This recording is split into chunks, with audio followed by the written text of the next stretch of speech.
แปลงใหญ่สีดอนมูลถือเป็นตัวอย่างของกลุ่มแปลงใหญ่ที่ประสบความสำเร็จในการผลิตเมล็ดพันธุ์ข้าวและการแปรรูปสินค้าผลิตภัณฑ์การเกษตรให้มีมูลค่าสูงโดยกรมการข้าวได้ร่วมสนับสนุนการผลิตเมล็ดพันธุ์เพื่อให้กลุ่มแปลงใหญ่สามารถเป็นแหล่งผลิตเมล็ดพันธุ์ข้าวคุณภาพที่ได้รับรองมาตรฐานการปฏิบัติทางการเกษตรที่ดีในการผลิตพืชหรือ GAP และการรับรองมาตรฐานด้านอินทรีย์เพื่อเป็นการยกระดับคุณภาพข้าวของไทยให้สูงขึ้นส่งผลต่อราคาข้าวและรายได้ของเกษตรกรเพิ่มขึ้นโดยเน้นย้ำในการให้กลุ่มเกษตรกรแปลงใหญ่เชื่อมโยงปัจจัยที่เกี่ยวข้องรวมถึงความร่วมมือกับภาคีเครือข่ายและการบริหารจัดการให้เกิดการต่อยอดในห่วงโซ่การผลิตตั้งแต่ต้นน้ำถึงปลายน้ำอย่างยั่งยืนชาวนันมาลีรายงานจากจังหวัดเชียงรายจังหวัดสุราษฎร์ธานีจัดกิจกรรมเชื่อมโยงเครือข่ายชุมชนท่องเที่ยวที่บ้านเกาะแรดจังหวัดสุราษฎร์ธานีเพื่อแลกเปลี่ยนเรียนรู้เรื่องการตลาดออนไลน์เพื่อสร้างรายได้ให้กับชุมชนอย่างยั่งยืนนายเลอพงษ์สวนสังนายอำเภอดอนสักเป็นประธานในกิจกรรมสัมมนาเชื่อมโยงเครือข่ายชุมชนท่องเที่ยวจัดขึ้นโดยธนาคารเพื่อการเกษตรและสหกรณ์การเกษตรจังหวัดสุราษฎร์ธานีเพื่อสนับสนุนธุรกิจท่องเที่ยวโดยชุมชนโดยมีนายดุสิตจุ้ยสุขผู้ช่วยผู้อำนวยการฝ่ายกิจการสาขาภาคใต้ตอนบนให้การต้อนรับผู้เข้าร่วมภาคีเครือข่ายชุมชนท่องเที่ยวที่มาร่วมกิจกรรมกว่า 40 คนภายในงานมีกิจกรรมเสวนาแลกเปลี่ยนเรียนรู้กับกิจกรรมพัฒนาเครือข่ายชุมชนท่องเที่ยวและแนวทางขยายตลาดการท่องเที่ยวของชุมชนผ่านทางช่องทางออนไลน์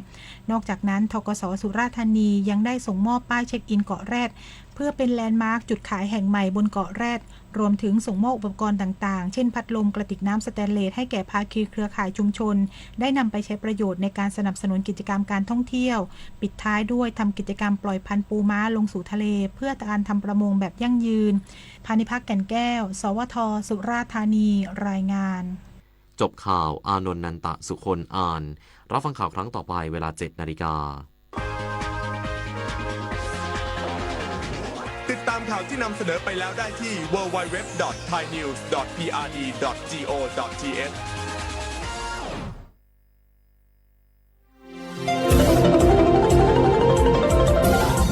วิทยุแห่งประเทศไทยให้ความรู้คู่ความสุขรู้ยังสปสช.มอบสิทธิให้คนไทยทุกคนป้องกันก่อนป่วยฟรีไม่ว่าจะเป็นฉีดวัคซีนรับยาคุมกำเนิดถุงยางอนามัยคัดกรองมะเร็งปากมดลูกมะเร็งลำไส้ใหญ่ตรวจเบาหวานความดันโลหิตสูงเจาะเลือดตรวจคอเลสเตอรอลหรือฝากครรภ์และคุมกำเนิดเป็นต้นเพื่อลดความเจ็บป่วยและประหยัดค่ารักษาพยาบาลตรวจสอบสิทธิได้ง่ายๆที่แอปเป๋าตังกระเป๋าสุขภาพเมนูสิทธิสุขภาพดีป้องกันโรคสอบถามเพิ่มเติมสายด่วนสปสช1330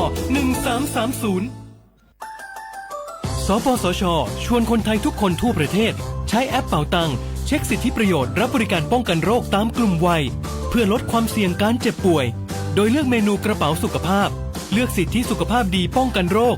สามารถจองคิวพร้อมนัดวันและเวลาเข้ารับบริการได้ฟรีสะดวกรวดเร็วสอบถามเพิ่มเติมสายด่วนสปสช1330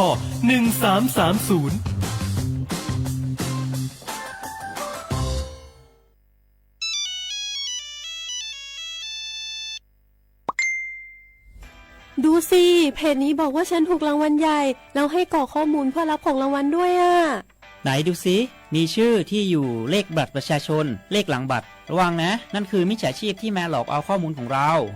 จริงเหรอฉันเกือบกรอกข้อมูลไปแล้วอย่าให้ความโลภเข้าครอบงำกรอกข้อมูลส่วนตัวต้องระวังนะ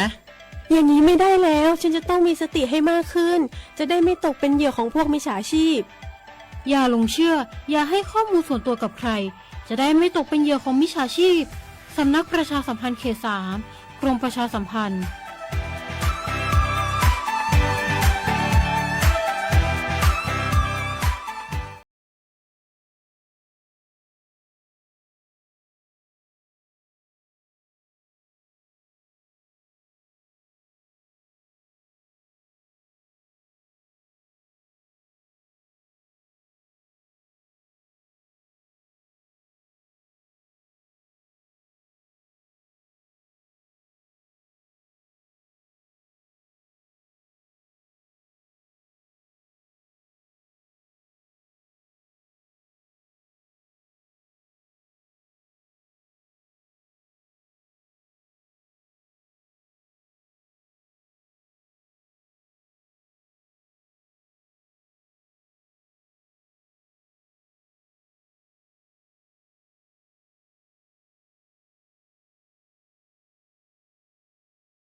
เ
นี่แน่โฉมโมควายยี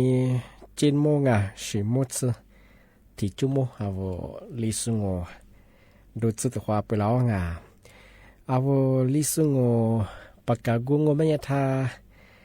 จินหมายงาตำบลช้างครางอำเภอเมืองจังหวัดเชียงใหม่สถานีวิทยุกระจายเสียงแห่งประเทศไทยจังหวัดเชียงใหม่อาทิเยทาววิทยุโดยจะมาประเหยี่ระบบยา AM ยี่ความถี่ของประเหที่ตัวลิฮาสิสืโฉเฮกว่าโดยจะอาทิทาวเฟซบุ๊กว่าเฮงไลฟ์สดยามาเหยี่ชื่อยี่มือยี่เพลงประเหสวทเชียงใหม่ AM 1476กิโลเฮิรตซ์ทีเดีโบนยาคือเฟซบุ๊กทีเดีตุลางในแนวความยี่ในนั้นอยากคือสมบูรณ์ความยิ่งเจ้าโมที่มูลแล้วก็คือหญิงมุ่งความยิ่ง3 โมงนาทีนี้ความยิ่งนาเนียสที่นี้มาคือหญิงขวาดวงในแน่ที่ขวาที่มูลที่ขวางว่าเชื่อเขาว่าถ้าไลฟ์สดตีซึ่งโง่เป็นยังว่าสุดๆแพ้ว่าเชื่อเขาว่าเราคืออะไรเด็กกดไลค์กดแชร์กันทีนี้เก่งว่าเชื่อว่าเราคือบุมมองในเมื่อที่ยังโง่เป็นยังว่าลิซูบางมันยังคือที่5 สื่อนี่ในมีถึงนี้ก็คือหลูนี่ไงยุคโคนี่ตัวนี่จังหวะโคที่ปัญญาว่าไทยบางปัญญานี่5 สื่อลี่นี่ในมีถึงนี้ก็คือหนังหวานยังไงยุคโคคือนี่ตัวนี่จังหวะโคที่โคมางงที่นี่ในมีถึงนี้คือวันที่14วันเลนไทน์ไงนี่5 สื่อลี่นี่ติโคหรือว่าคือเทศกาลไงวันเลนไทน์วันแห่งความรักไงนิวนี้เห็นยิ้มแบบดังที่บ้านของมันยาเมธาถิ่นยิ้มมองมันยาเธอบรรยากาศไงว่าโซซีวีคือเวลามากกว่าตลาดการเมืองใหม่บ้างเมธายาซีวีวุสุงโงบัญญาพ่อค้าแม่ค้าแบบมันยาคือเมถิงมาเคยเนี่ยละชัวคือมีอารมณ์มีอายุบ่เที่ยวจากว่าจากเมืองไงที่นี่คือไว้ทางงานดอกกุหลาบเวลามาคือมีอะไรบ้างย่าอยู่สุดแบบมันก็คือเนี่ยกุหลาบติโกมาจังสัญญาคือคือเนี่ยวุ้ข้าวบุญสัญญาติโกเนี่ยคือละโซคือเวลาบุญเหมือนเนี่ยคือถ้าชวนไปยังไงเที่ยวจะกุหลาบจะมาแลกถึงไงที่นี่คือไว้ทางงานที่ย่ายิ่งแฝงวัวมังบอกว่านู่นนี่ละชัววัวมังมาคือไม่ถึงมาคือเนี่ยขึ้นค่ายบุญมาคือถึงมาปีบัชงที่มาเทเชียคืที่ที่มาปีมาสุจินช่างไม่แค่ที่มูลค่าที่ความปีมาก็คือนี่แหละคือที่ความปีมาช่างยาแบบมันก็ไม่ยังคือรางวัลไม่ใช่จามบรงยาเสียสาวที่คือมาเอาลิซุงโอพะแบบมันไม่ยังอะไรแบบว่าเสียชัวร์ว่าจามุลเบียมาเนสแบบว่าจากมันแรกบีอามันเนตเสงยาเสียสาววิธีมาคือจามูปรอยของมียิงโง่เป็นยังเธอช่วงเทศกาลวาเลนไทน์นิวนี้เห็นยังไม่เคยนี่มีถึงยังมังจากว่าจำมันแบ่งสักว่าสามีกับแบ่งโง่เป็นยังเอาว่ายี่ล้ำผ่าล้างคาราโอเกะดิฉันเป็นยังไม่เคยมาคือล้ำมาละวาอัติญาจามโมบรงลาจุปั๊มแบบจำมันแบบที่กระตัวคือยาเน็ตเสร์มาว่าจะคนนี้แป้งยี่ดูว่าจัดว่าถ้าพวกคือเนี่ยเวลาเกิดจารามาเกิดตัวละมาคือที่ลิจวบใช่ที่แบงก์มันยังเชื่อของมาคือเนี่ยโซอะไรสิเกิดจาราอะไรสิเกิดตัวละคือเนี่ยยี่แต่มาซื้อหงมันยังคือมาสู้ยังมาเราสู้มาซื้อสุดคือที่เกี่ยวเวลาเกิดจารามันยังคือมาคือถัดจากเชื่อของมาคือเนี่ยอันตรายมีเชื่อไปใช่ยาบางไม่คือเน็ตซึ่งมันคือยาจุดงอยาอีดงยาเคดงที่นี่คือยาเสียสาวเจ้าจางมันยาเน็ตสุดที่ก็ได้ว่าจางเนี่ยคือกูเดี๋ยวก็มีคือมาข้อสุดๆคือเลยมาที่นี่คือจางมันเนี่ยคือยี่เลยมาดงที่นี่เน็ตสุดที่มันคือจางมันเนี่ยคือว่ากูเดี๋ยวก็มีว่าชุดสามที่นี่กระตุ้นเส้นปัสสาวะว่าเส้นปัสสาวะคือกระตุ้นเนี่ยว่าสุภาพเจสมัยเจตันเต้าเข้ามาตันเต้านี่ใช่ไหมคือยี่ชัดมาคือดูแลบริสุทธิ์ของเน็ตสมังที่บ้านก็คือช่วงเทศกาลวาเลนไทน์เป็นยังไง มาอันนั้นก็กับเบียร์งามาก็เดี๋ยวมาละมาละวันเย่ไปได้ชกงาถ้าชลองไปช่วยงาสู้เวลาอะไรสิกระจายอะไรสิกระดัวขึ้นไงอะไรก็หัวกับเบียร์มาสู้หลับสู้มันยังขึ้นไงมาขึ้นไงทักไก่ยังไงถ้าจะถ้าดูไปชกงาเพราะข้อจุดไกลคือยินเอางานมาขยันแจ้งตื่นพลังงานจะชวนวันเดินทางงานที่ถึงบางวันเนี่ยปีขวานโนอะไรก็เย็นโนจะพอดูว่าโนมีอาการก็นกูดูมาคือ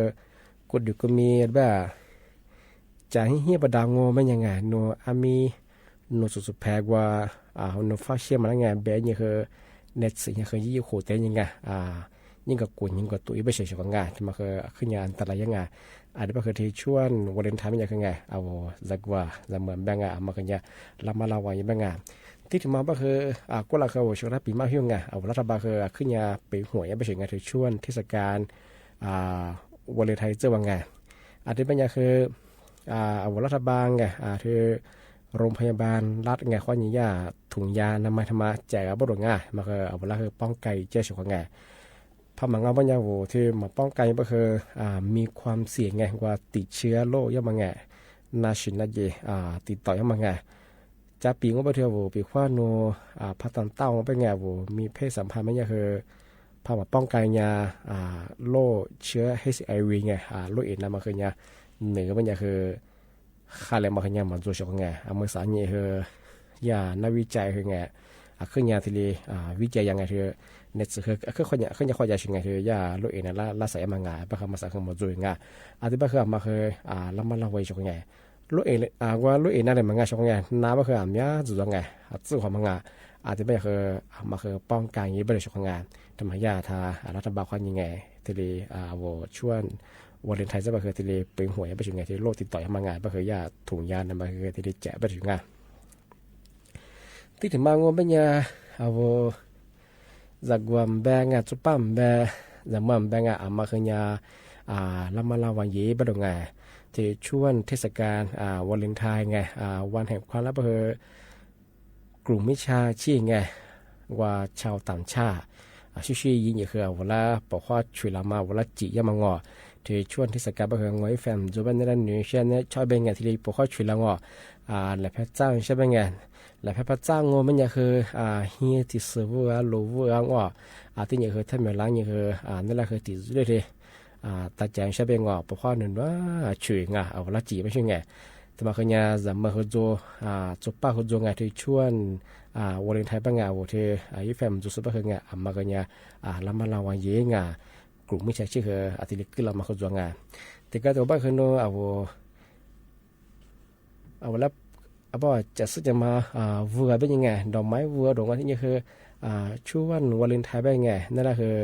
กับปอมแบจ้าหินที่สือวัวดอกงอหลววัวเป็นยังไงที่ได้ช่วยก็คือจ้าน่าจะสึกมาสุดแล้วเคยยี่เคยนั่นแหละยุสุบสุดคือแต่เบื่อเป็นยังไงแต่ก็ตัวเป็นยังไงวัวเคยยี่บิวหัวมูลเป็นยังโอ้ยาธุรกิจคือยี่สุเป็นยังไงคืออะไรยี่สุเป็นยังไงคือบ่ยังคือวัวที่ยี่โปรไฟล์ตัวยังงอเมื่อสัปดาห์นู้ยี่โปรไฟล์ตัวยังดังเฉพาะว่าไงเมื่อสัปดาห์คือยากลุ่มมิจฉาชีพคือยี่โปรไฟล์คืองยูโรพายี่บิวคือว่าฟิบุกก็มาคือยังยี่ปอดยังอันนี้ก็คือที่ช่วงเทศกาลวันเลนไทน์ไม่ยากที่เชื่อขึ้นยาที่เรียบบอกเขาต้องช่วยละงานวิแฟมจุดสุดละงอันนี้ก็คือจากวันแบจากเมืองแบงมาคืออันนี้จากเมืองชงงประมาณอย่างจันโนฟุตบอลพระองค์เป็นยังไงสุดท้ายแบบคือจะซึมไหวชงงอันนี้ในฟุตบอลคือกุเลงมาคือช่วงเทศกาลวันเลนไทน์มาคือการที่มาแจ้งเตือนชาวชาวดังงานมาคืออันนี้จากเมืองกลุ่มมิจฉาชีพคือยาที่เรียกคือหลักมาคือจวงอาทิตย์เป็นยังไงมาซาเชื่อว่าเรื่องมันกว่าที่ว่าเงินนั่งอาทิตย์ผมกว่านักญาปกว่าตัวว่าจุดละกว่าง่า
เชื่องาก็ลา你สัญญาคนเนี่ยว่าเธอ你哈吃的人啊一口你ต้องว่าเนี่ยชดเชยเหตุกว่ายากระทรวงการพัฒนาสังคมไงที่นี่คือความมั่นคงของมนุษย์ไงย่าแม่มองไม่เคยเอาแทมิซุมแบต่างดาวซุมบางไงเธอจากว่าจะบาดใจยี่ฟุตบอลเดซุงไงขอไทยซุงไงทำไมไม่คือผิดกฎหมายย่าโบโดยเฉพาะไงอาทิตย์แบบนี้เธอแทมิซุงโง่เป็นยังไงย่าคือจะถูกดำเนินคดีตามมาตราที่19เป็นไงจับกูนี่คือปะยามังไงอาทิตย์แบบนี้เป็นยังคือปีขว้างไงปีขว้างโนยิงยองไงว่ายินยองเข้ารับการคุ้มครองไงพายเยี่ยมก็เคยยากคือไม่ถูกดำเนินคดีอาทิตย์เหยื่อบริโภคไงแต่มาถึงมางเอาแทบเหมือนสุงไงเจ้าก็ดึงตัวตัวซุ่มแบซุ่มมุมแบงเอาคุปิกรรมแบงมาคือไงแทบเหมือนสุงมันยังคือปีกว่าโนพักของไทยบ่เคยยังคือผิดกฎหมายย่างที่บ่เคยย่าพันยังไม่ได้บ่เคยปีกว่าว่าสถานคุ้มครองว่าพันตุยงบ่เคยย่าคือแบบว่าเอาละคือไม่ถูกดำเนินคดีที่ดีมายื้อไปเฉียงงานปีว่าโนว่าสถานคุ้มครองดูยงบ่เคยโนพักขุดดูลองว่ายังไงโนเชื่อด้วยบ่เคยพัฒนายังไงมาเคยย่าอันนี้คือลงโทษตามกฎหมายบ่ได้ไงมาเคยมาตราที่20เป็นอย่างคือจำคุก1 เดือนไงเอาบัตรมาเบี้ยดงานที่นี่คือปรับไม่เกิน 20,000 บาทไงเฉพาะไงมาเคยถึงมาปีมาช่างไงว่าช่างงานอาจจะเป็นคือปีขว้าวัวจากวันจะบ้าเอาตระหนักเยี่ยมแบแล้วก็เยี่ยมแบงานปีขว้าจากวันจะบ้าโซขอไทยสุภาพหมอไม่ยังไงเอาโทรแจ้งช่างไงเบอร์โทรก็คือสายด่วนไง1300ไงมาคือตลอด24 ชั่วโมงไงที่โทรฟ้องงานได้ก็คือเอาแทบมีซุ่มแบต่างดาวซุ่มแบงานกว่าจากวันจะบ้าจะมีเขาบัดเดียวก็คือมาคือผิดกฎหมายยังไงมาถึงมาปีมาสุดจิ๋วเช่าช่างงานอาทิตย์แบงมันยังไงนี่เนี่ยคือเอาชีวิตปีมาคือที่เหลือจงอ่ะอาจจะเป็นคือจ้าที่หมดแล้วไงมีมุขนี้สามุวัตถุความมูลค่าชาวนี่ไหนเป็นคือลิสุงปากกาเกทาจิ้มมาไงสถานีวิทยุไงกระจายเสียงแห่งประเทศไทยจังหวัดเชียงใหม่อาทิตย์ทาวฟิบัวโดยเฉพาะคือยี่ผิงคือสวทเชียงใหม่ไง AM 1476กิโลเฮิรตซ์ไลท์จังอ่ะอันนี้เป็นคือนี่ไหนคือชีวิตปีมาคือที่เหลือจงอาจจะจ้าที่หมดแล้วมีมุขนี้สามุวัตถุความมูลค่าไงเอาวช่วยเราคือบุ้งไงเขาว่าสวัสดีครับ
金乐是也米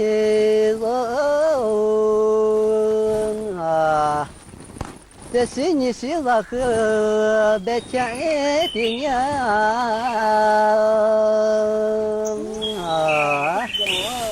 啊，大哥啊，妹。啊的我啊的是啊他当啊，耶的妈妈是子啊，的妈呀不啊，妈啊。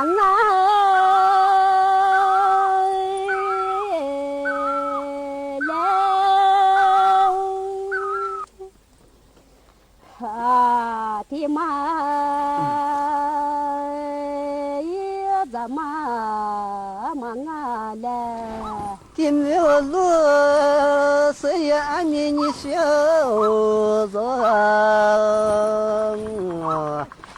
只怕咱的我那。三姑娘个太路一南路啊，我们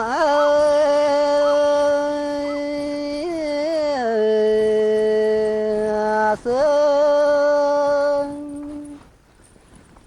啊南路啊太路我们过。你是的嘛？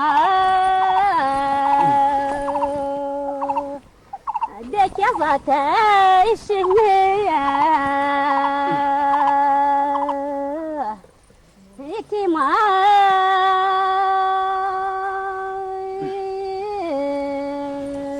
的啊，咱俩。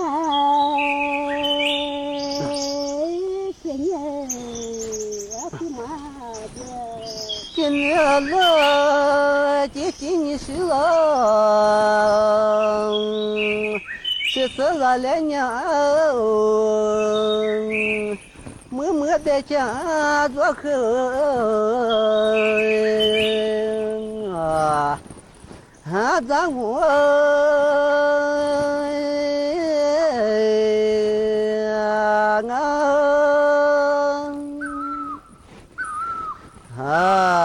的我也和咱分啊，的妈妈婆婆你们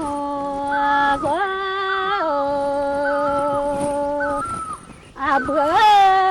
一忙啊，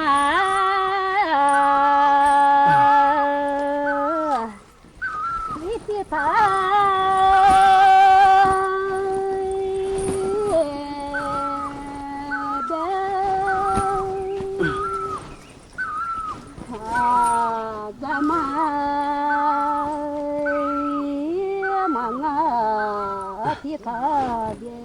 今日了，姐姐你小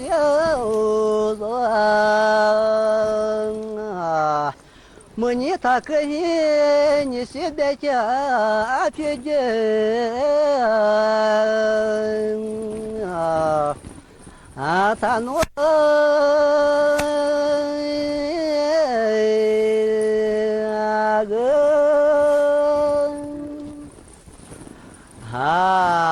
的我去嘿他学嘿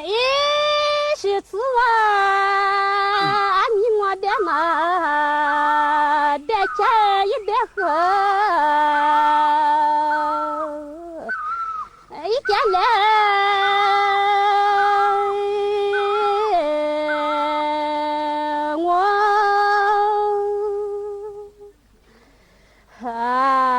的我一的和家家我，一天没有路走，你谁家来你我娘啊？你现在叫一直不啊，落地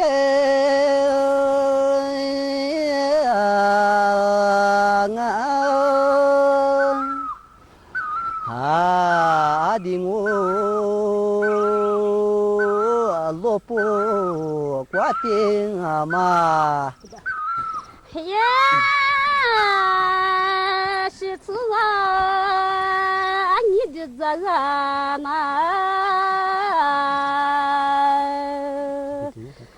天嘛，一天夜，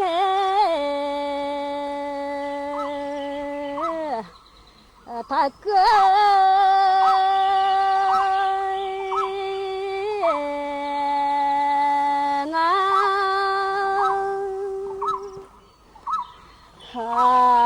天嘛，一天是他当啊，一天没有路，你说你谁了啊？我无么可娘，阿是你个啊，那么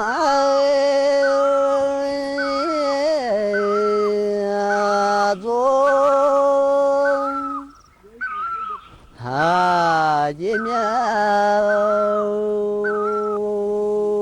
是大那么呀，也是自然不落的这个，说你一时间，面嘛。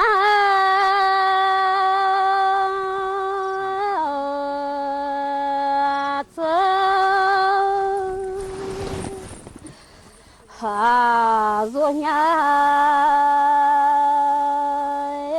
回去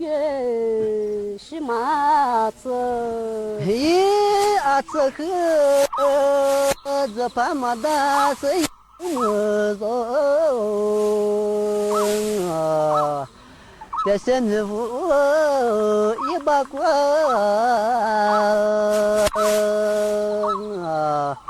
那天。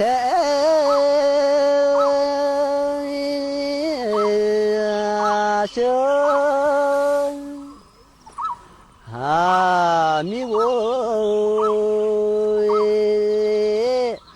这是mi过下的。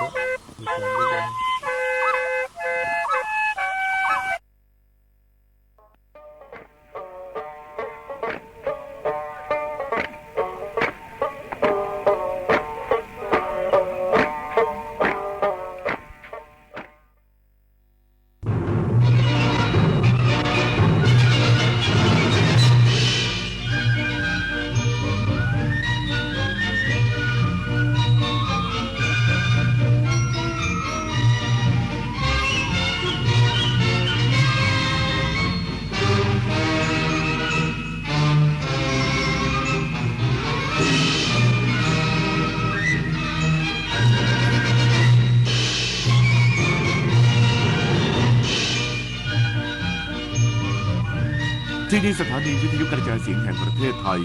ต่อไปเสนอข่าวซึ่งมีหัวข้อข่าวดังนี้วันนี้เป็นวันสุดท้ายที่รัฐบาลเปิดให้ประชาชนเข้ากราบสักการะพระบรมสารีริกธาตุพระเขี้ยวแก้วก่อนที่จะมีพิธีอัญเชิญกลับสาธารณรัฐประชาชนจีนในวันพรุ่งนี้รัฐบาลวางยุทธศาสตร์พัฒนาภาคอุตสาหกรรมไทยในหลายมิติพร้อมขับเคลื่อนการพัฒนาสู่อุตสาหกรรมแห่งอนาคตด้วยแนวทางโฟโกผู้นำสหรัฐยืนยันยูเครนจะมีส่วนร่วมในการเจรจาสันติภาพกับรัสเซียเพื่อยุติสงครามระหว่างรัสเซียกับยูเครนที่ยืดเยื้อมานานกว่า3 ปีอาทยาธิติกูลหรือโปรจีนประเดิมแข่งขันรายการแรกของฤดูกาล 2025 PIF Saudi Lady International ทำสกอร์ 5 อันเดอร์พาร์เปิดฉากอันดับ 4 ในประเภทบุคคลต่อไปเป็นรายละเอียดของข่าว วันนี้เป็นวันสุดท้ายที่รัฐบาลเปิดให้ประชาชนเข้ากราบสักการะพระบรมสารีริกธาตุพระเขี้ยวแก้วที่อัญเชิญมาประดิษฐานเป็นการชั่วคราวณมณฑลพิธีท้องสนามหลวงก่อนที่จะมีพิธีอัญเชิญพระบรมสารีริกธาตุพระเขี้ยวแก้วกลับสาธารณรัฐประชาชนจีนอย่างยิ่งใหญ่ในวันพรุ่งนี้นางยุพาทวีวัฒนกิจบวรปลัดสำนักนายกรัฐมนตรีกล่าวว่าได้จัดการซักซ้อมพิธีอัญเชิญพระบรมสารีริกธาตุพระเขี้ยวแก้วกลับสาธารณรัฐประชาชนจีนในวันพรุ่งนี้โดยมีผู้แทนหน่วยงานที่เกี่ยวข้องเข้าร่วมเพื่อให้การประสานงานเป็นไปด้วยความราบรื่นและสมพระเกียรติทางนี้ตลอดระยะเวลาที่รัฐบาลไทยและจีนได้อัญเชิญพระบรมสารีริกธาตุพระเขี้ยวแก้วมาประดิษฐานเป็นการชั่วคราวณมณฑลพิธีท้องสนามหลวงเพื่อเฉลิมพระเกียรติพระบาทสมเด็จพระเจ้าอยู่หัวเนื่องในโอกาสมหามงคลเฉลิมพระชนมพรรษา6 รอบ 28 กรกฎาคม 2567 และในโอกาสครบรอบ 50 ปีแห่งการสถาปนาความสัมพันธ์ทางการทูตไทยจีนพร้อมเปิดให้ประชาชนสักการะระหว่างวันที่ 5 ธันวาคม 2567 จนถึงวันที่ 14 กุมภาพันธ์รวม 73 วันซึ่งมีประชาชนชาวไทยและต่างชาติร่วมกราบสักการะเพื่อความเป็นสิริมงคลแก่ตัวเองและครอบครัวเป็นจำนวนมากสำหรับการจัดพิธีอัญเชิญกลับสาธารณรัฐประชาชนจีนในวันพรุ่งนี้มีนายสุริยะจึงรุ่งเรืองกิจรองนายกรัฐมนตรีและรัฐมนตรีว่าการกระทรวงคมนาคมในฐานะผู้แทนนายกรัฐมนตรีเป็นประธานฝ่ายรัฐบาลไทยพร้อมคณะผู้แทนฝ่ายรัฐบาลจีนร่วมพิธีเจริญพระพุทธมนต์จากนั้นอัญเชิญพระบรมสารีริกธาตุพระเขี้ยวแก้วออกจากมณฑปที่ประดิษฐานไปประดิษฐานบนรถบุษบกเคลื่อนออกจากท้องสนามหลวงเวลา 7 นาฬิกาถึงยังท่าอากาศยานทหาร 2 กองบิน 6 ในเวลา 8 นาฬิกาโดยจัดเตรียมขบวนกองทหารเกียรติยศอัญเชิญขึ้นเครื่องบินกลับสาธารณรัฐประชาชนจีนอย่างยิ่งใหญ่ทางนี้มหาเถรสมาคมได้มอบหมายให้พระพรหมบัณฑิตกรรมการมหาเถรสมาคมเจ้าอาวาสวัดประยุรวงศาวาสเป็นหัวหน้าคณะสงฆ์ไทยพร้อมพระเถระรวม10 รูปเดินทางร่วมกับผู้แทนของรัฐบาลมีนายชูศักดิ์สิรินินรัฐมนตรีประจำสำนักนายกรัฐมนตรีและนายมาริสเงียมพงศ์รัฐมนตรีว่าการกระทรวงการต่างประเทศพร้อมหน่วยงานที่เกี่ยวข้องร่วมเดินทางไปกับคณะสงฆ์และผู้แทนของทางการจีนด้วยโอกาสนี้ขอเชิญชวนประชาชนเข้าร่วมพิธีน้อมส่งพระบรมสารีริกธาตุพระเขี้ยวแก้วตั้งแต่เวลา 6 นาฬิกาถึง 7 นาฬิกาณมณฑลพิธีท้องสนามหลวงมาริชโยรายงานด้านสำนักงานการบินพลเรือนแห่งประเทศไทยออกประกาศห้ามบินโดรนตามเส้นทางการอัญเชิญพระบรมสารีริกธาตุพระเขี้ยวแก้ววันพรุ่งนี้เพื่อรักษาความปลอดภัยและเกิดความสงบเรียบร้อยสำนักงานการบินพลเรือนแห่งประเทศไทยหรือ CAAT ได้ออกประกาศห้ามทำการบังคับหรือปล่อยอากาศยานซึ่งไม่มีนักบินประเภทอากาศยานที่ควบคุมการบินจากภายนอกหรือโดรนตามเส้นทางการอัญเชิญพระบรมสารีริกธาตุพระเขี้ยวแก้วได้แก่พื้นที่บริเวณพระบรมมหาราชวังมณฑลพิธีท้องสนามหลวงและพื้นที่โดยรอบ19 กิโลเมตรจากอนุสาวรีย์ชัยสมรภูมิซึ่งเป็นเขตพื้นที่ห่วงห้ามวันพรุ่งนี้ตั้งแต่ช่วงเวลา 5 นาฬิกาถึง 10 นาฬิกาเพื่อรักษาความปลอดภัยและความสงบเรียบร้อยในพื้นที่ที่เป็นเส้นทางการอัญเชิญพระเขี้ยวแก้วรัฐบาลวางยุทธศาสตร์พัฒนาภาคอุตสาหกรรมไทยในหลายมิติพร้อมขับเคลื่อนการพัฒนาสู่อุตสาหกรรมแห่งอนาคตด้วยแนวทางโฟโกวันนี้นางสาวแพทองธารชินวัตรนายกรัฐมนตรีปาฐกถาพิเศษในหัวข้อจุดประกายอุตสาหกรรมไทยสร้างเศรษฐกิจใหม่นำประเทศสู่ความยั่งยืนภายในงาน FTI Expo 2025 ภายใต้แนวคิดเสริมพลังอุตสาหกรรมไทยเพื่ออนาคตไทยที่ยั่งยืนย้ำว่าอุตสาหกรรมเป็นส่วนสำคัญในการผลักดัน GDP ของประเทศรัฐบาลพร้อมสนับสนุนสู่เวทีโลกและเป็นไปตามนโยบายของรัฐบาลที่ได้แถลงไว้ต่อรัฐสภาในการวางยุทธศาสตร์พัฒนาภาคอุตสาหกรรมในหลายมิติโดยเฉพาะ SME นอกจากนี้จะปรับปรุงกฎหมายที่มีความซับซ้อนเพื่อให้ SME มีศักยภาพและเพิ่มโอกาสการลงทุนพลิกฟื้นเศรษฐกิจของประเทศไทยพร้อมวางรากฐานและขับเคลื่อนการพัฒนาอุตสาหกรรมไทยด้วยแนวทางโฟโกที่ครอบคลุมดิจิทัลนวัตกรรมการขยายตลาดต่างประเทศและการพัฒนาองค์กรอย่างยั่งยืนที่เปลี่ยนอุตสาหกรรมของไทยให้ทั่วโลกยอมรับ ตัวที่เรียกว่าโฟโกนะคะเป็นโฟโกที่สามารถเปลี่ยนอุตสาหกรรมของไทยได้จริงๆแล้วก็สามารถทำให้ทั่วโลกเกิดการยอมรับโดยโกแรกค่ะโกดิจิทัลแอนด์ AI รัฐบาลก็จะเพิ่มความแข็งแกร่งนะคะของระบบโครงสร้างพื้นฐานเรื่องดิจิทัลให้ดึงดูดการลงทุนมากขึ้นนะคะโกที่2ค่ะโกอินโนเวชันก็ดึงดูดการลงทุนในอุตสาหกรรมอนาคตโกที่3นั่นก็คือโกกรีนในเรื่องของพลังงานสีเขียวโกที่4ค่ะนั่นก็คือโก global การต่อยอดขยายข้อตกลงทางการค้าเป็นสิ่งที่สำคัญมากทั้งหมดนี้ก็จะนำไปสู่การร่วมมือในเรื่องของการวิจัยด้านนายเกรียงไกรเทียนนุกูลประธานสภาอุตสาหกรรมแห่งประเทศไทยกล่าวว่าประเทศไทยจำเป็นต้องเร่งเดินหน้าปฏิรูปโครงสร้างอุตสาหกรรมสู่เศรษฐกิจยุคใหม่ต่อยอดการพัฒนาของภาคการผลิตด้วยเทคโนโลยีและนวัตกรรมมุ่งเน้นการสร้างมูลค่าเพิ่มให้กับสินค้าและบริการไทยภายใต้ความร่วมมือจากหน่วยงานภาครัฐภาคเอกชนในการวางรากฐานและขับเคลื่อนการพัฒนาอุตสาหกรรมไทยเพื่อยกระดับขีดความสามารถในการแข่งขันของผู้ประกอบการไทยสร้างความเชื่อมั่นให้กับนักลงทุนและผู้ประกอบการภาคอุตสาหกรรมทั้งชาวไทยและชาวต่างชาติสำนักงานเขตในกรุงเทพมหานครและหลายหน่วยงานทั่วประเทศจัดกิจกรรมเนื่องในวันแห่งความรักเนื่องในวันวาเลนไทน์หรือวันแห่งความรักในวันนี้จะมีคู่รักแสดงความรักต่อกันด้วยการจดทะเบียนสมรสเพื่อเป็นการยืนยันความรักที่ถูกต้องตามกฎหมายนางสาวศศิการวัฒนจันทร์รองโฆษกประจำสำนักนายกรัฐมนตรีเปิดเผยว่าในวันนี้สำนักทะเบียนแต่ละแห่งทั่วประเทศได้จัดกิจกรรมเพิ่มสีสันความสนุกสนานและความประทับใจโดยในกรุงเทพมหานครไฮไลท์อยู่ที่สำนักงานเขตบางรักที่ได้รับความสนใจจากคู่รักทุกเพศและทุกวัยจองคิวจดทะเบียนสมรสจำนวนมากที่นี่วันนี้ทุกชั่วโมงจะมีการจับสลากเพื่อมอบทะเบียนสมรสทองคำ14ฉบับนอกจากนี้สำนักงานเขตจตุจักรร่วมกับสถานีกลางกรุงเทพอภิวัตรจัดงาน Love in the Sky 2025 พาคู่รัก30คู่เหินฟ้าจดทะเบียนสมรสบนรถไฟฟ้าสายสีแดงส่วนสำนักงานเขตหลัก4จัดกิจกรรมครองเรือนครองรักที่หลัก4 Nurturing Love at หลัก4จดทะเบียนสมรสภายในสวนรักหลัก4 Infinity Park สวน15นาทีหน้าสำนักงานเขตซึ่งเป็นการจดทะเบียนสมรสในสวนเป็นครั้งแรกของเขตสำนักงานเขตบางขุนเทียนจัดกิจกรรมคู่รักเป็นคู่สมรสจดทะเบียนสมรสที่เซ็นทรัลรามา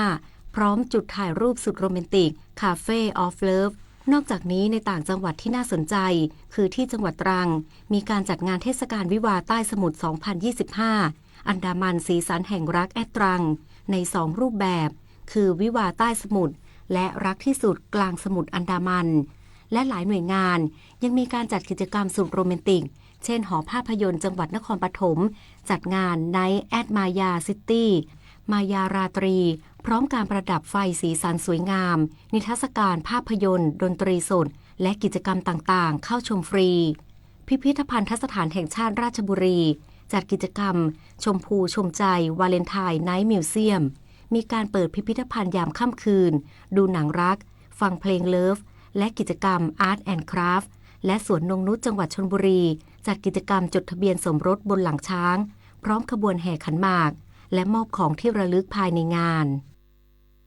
รัฐบาลเตือนวัยรุ่นให้ระมัดระวังอาจจะตกเป็นเหยื่อยาเสียสาวหลังพบการแพร่ระบาดเพิ่มมากขึ้นในกลุ่มวัยรุ่นและนักท่องเที่ยวตามสถานบันเทิงโดยผู้กระทำความผิดมีโทษทั้งจำคุกและปรับ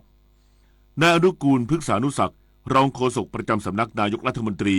ย้ำเตือนวัยรุ่นให้ระมัดระวังอาจจะตกเป็นเหยื่อยาเสียสาวซึ่งจากข้อมูลพบการแพร่ระบาดเพิ่มมากขึ้นในกลุ่มวัยรุ่นและนักท่องเที่ยวตามสถานบันเทิงดังนั้นขอให้เพิ่มความระมัดระวังไม่กินหรือรับของจากคนแปลกหน้าตามสถานบันเทิงต่างๆสำหรับโทษของผู้กระทำความผิดไม่ว่าจะเป็นผู้จูงใจชักนำยุยงส่งเสริมใช้อุบายหลอกลวงหรือขู่เข็นให้ผู้เสพโทษจำคุก 2-10 ปีปรับ 40,000 ถึง 200,000 บาทหากกระทำผิดต่อหญิงหรือบุคคลซึ่งยังไม่บรรลุนิติภาวะโทษจำคุก3ปีถึงตลอดชีวิตปรับ 60,000 ถึง 500,000 บาทส่วนผู้ครอบครองหรือใช้ประโยชน์โทษจำคุก 1-5 ปีปรับ 20,000 ถึง 100,000 บาทและผู้ผลิตนำเข้าส่งออกจำหน่ายโทษจำคุก 5-20 ปี